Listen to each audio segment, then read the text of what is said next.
Hello friends, કેમ છો તમે? વેલકમ છે અંકિતા લાઈફ વ્લોગમાં. તો આજુ સવારે ચાય નાસ્તો બધાએ કરી લીધો છે. સ્કૂલ કોલેજ ચાલુ થઈ ગઈ છે હવે તો.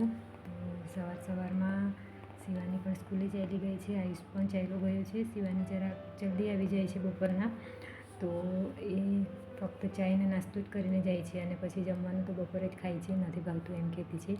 અને આયુષ પણ કોઈ વાર વહેલો પણ આવી જાય, મોડો પણ આવી જાય, તો એ પણ ટિફિન નથી લઈ જતો. તો આજે હું બનાવવાની છું, સાંજે ખાધી હતી દાળ ઢોકળી, તો પછી સવારે ટામેટાનું શાક અને પછી જોઈએ ખીચડી કે શું બનાવું છું. મેં પણ ટામેટાનું શાક મને બહુ ભાવે છે અને છોકરાઓને પણ, તો આજે તો ફક્ત એકલા ટામેટાં જ બનાવ્યા છે મેં. અને આ જુઓ મેં ટ્રોલી બધી સાફ કરી નાખી હતી, સૂકવી નાખી હતી અને સરસ રીતે ગોઠવી પણ લીધી હતી. તો પછી વાસણો હવે હું મૂકવાનું ચાલુ કરી દઈશ ધીરે ધીરે કરીને. તો પછી થાળીઓ ગોઠવી દીધી છે, ચાયના કપ, વાસણો, તપેલી, એવું બધું હું સરખી જગ્યા પર મૂકી દઈશ. તો પણ આજ મને સમજ નથી પડતી કે કઈ ટ્રોલીમાં કઈ વસ્તુ મૂકું, કેમ કે વાસણો મેં ખૂબ ઓછા જ બહાર કાઢ્યા છે એટલા માટે. અને લોટ પણ બાંધી દીધો છે ભાખરીનો. એ પછી આ જુઓ મેં થોડોક સામાન લાવી હતી બજારથી, કેમ કે અમુક વસ્તુઓ પૂરી થયા કરે છે, ક્યારે શું પૂરું થઈ જાય છે કંઈ ખબર નથી પડતી. તો જે પૂરું થવાનું હોય તો હું જ્યારે પણ બહાર જાઉં છું તો પછી લઈને જાઉં છું, એક બે વસ્તુ લખતી જ જાઉં છું એટલા માટે. તો વરિયાળી છે, ચાય છે, આ બધું તો રોજની વપરાશની વસ્તુ છે, થોડી વાર પૂરી જ થઈ જાય કરે તે તો હું લઈ આવી છું. અને નાના સોયાબીન છે, તો એને હું ડબ્બામાં ભરી દઈશ. અને ચાય પણ ભરી દીધી છે ડબ્બામાં અને મૂકી દીધું છે બધું સરખી રીતના કરીને. અને જો થોડી વાર હું ટામેટાને ચડાવ્યા કરું છું. તો પછી આજે તો હવે ખીચડી જ બનાવી નાખું એમ કરું છું. તો પછી ખીચડી મૂકી દીધી છે, હજુ થોડું જ છે. અને એટલું બધું ખવાતું પણ નથી, કેમ કે ગરમી ખૂબ લાગે છે, તો પાણીથી જ વધારે પડતું પેટ ભરાઈ જાય છે અને ઠંડુ પીણું પીવાય છે, શેરડીનો રસ આવે છે, તો પછી એટલી બધી ભૂખ પણ નથી લાગતી. અને ભાખરીઓ પણ મેં બનાવી લીધી છે ગરમ ગરમ. અને હવે છોકરાઓ પણ એકદમ આવવાની તૈયારીમાં જ છે, તો બપોરે ગરમ ગરમ ખાઈ લઈશું અમે. બીજું બધું કામ મેં પૂરું કરી નાખ્યું છે, વાળવાનું છે, પોતું મારવાનું છે, વાસણ બધું મેં સવારમાં કરી નાખ્યું હતું. અને પછી નાસ્તો પણ થઈ જ જાય છે એટલે પછી ભૂખ પણ નથી લાગતી બપોરે. અને હું એકલી જ છું, તો પછી છોકરાઓ આવે ત્યારે જ હું પણ જમી લઉં છું. તો જો ભાખરી પણ હવે બળી જ ગઈ છે, એક બે જ છે.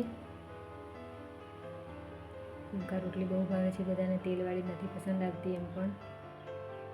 તો જ્યારે લોટ બાંધું ત્યારે હું તેલ થોડું નાખી દઉં છું અને પછી આવી રીતના ફૂલાવી દઉં છું. અમુક ભાખરીઓ ફૂલે છે, અમુક રહી જ જાય છે ફૂલવાની. અને આજે તો હું નીચેની સફાઈ તો થોડી થઈ જ ગઈ છે, પરંતુ ઉપરના બે રૂમ છે, તો એક રૂમ તો આયુષનો છે, તો તે તો એટલું બધું ગંદુ પણ નથી. પણ આ રૂમમાં કપડાઓ ખૂબ જ છે, અહીંયા મૂક્યા એક જ કબાટ છે અને અહીંયા જ કપડાં પછી બધા પહેરવા આવે છે, કાઢે છે. અને પછી ધોવાના કપડાઓ પણ બધું અહીંયા જ મૂકે છે એક જ પલંગ પર. તો ક્યારનું અહીંયા સાફ કરવાનું હું વિચારતી હતી, પરંતુ હવે આજે તો હું સાફ કરી જ નાખીશ. મચ્છરદાની પણ હું ધોવી નાખી હતી, તો પછી હવે એને મેં ગળી કરીને મૂકી દઈશ, કેમ કે અત્યારે મચ્છરો પણ નથી, તાપ ઘણું છે એટલે મચ્છરો પણ ખબર નહીં ક્યાં ચાલ્યા ગયા છે, દેખાતા પણ નથી મચ્છરો.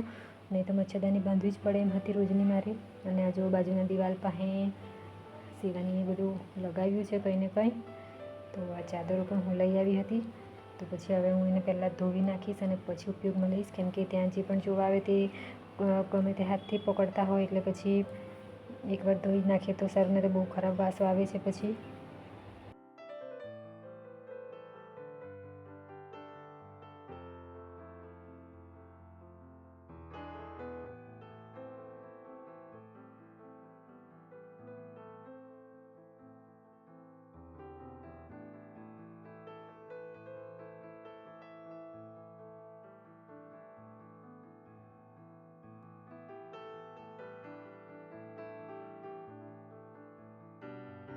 બધા એક પછી એક કપડાઓ મેં ઘડી કરી નાખ્યા છે. આ જુઓ ચાદરો છે, શિવાનીના કપડાં, અને બધાના કપડાં મેં ઘડી કરીને પછી સરખી રીતના કબાટની અંદર મૂકી દઈશ, કેમ કે અમુક કપડાઓ મારે ઉપર કબાટ ઉપર મૂકવા પડે છે. ખૂબ જ નાનો કબાટ છે, કેમ કે ટેમ્પરરી છે એટલા માટે. અને જો ચાદર પણ સારી રીતના મેં પાથરી દીધો છે અને હવે હું એને ઝાડુ લગાવી દઈશ.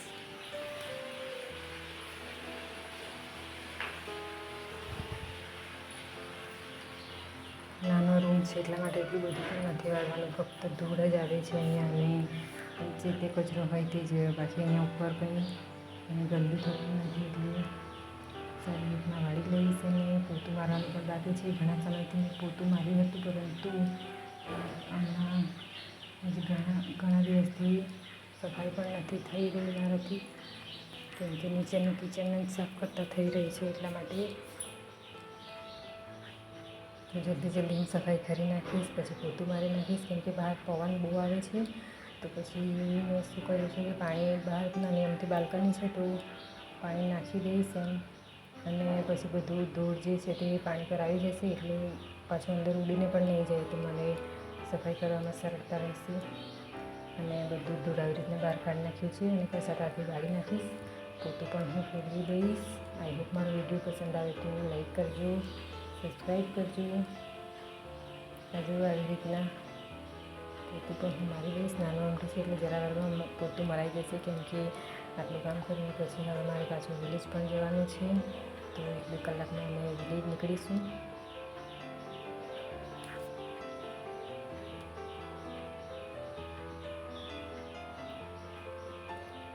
તો આઈ હોપ મારો વિડીયો પસંદ આવે તો મળીશું નેક્સ્ટ વિડીયોમાં.